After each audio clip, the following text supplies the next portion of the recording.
Yankee movement in Japan, where so not Yankee, it's like Yankee, but like the I is extended, and that group, the Yankee,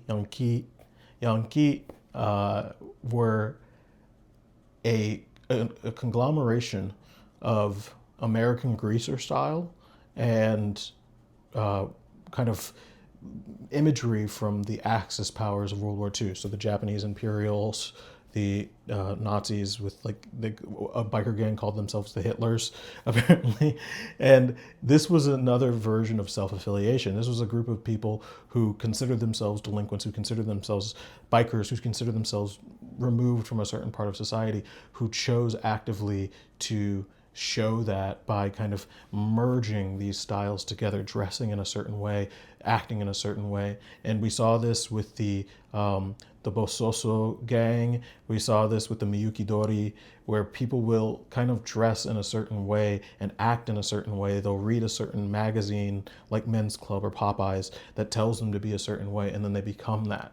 They're mutating their self to fit this image. And I think that, this idea of self-affiliation is interesting because, again, it only really lasts as long as you identify with these people, as long as you identify, actually not even with the people, with the activity. We've all had things that we've liked when we were younger that we've grown out of, and those things that we've grown out of feel like they're no longer resonant with the type of person that we are today.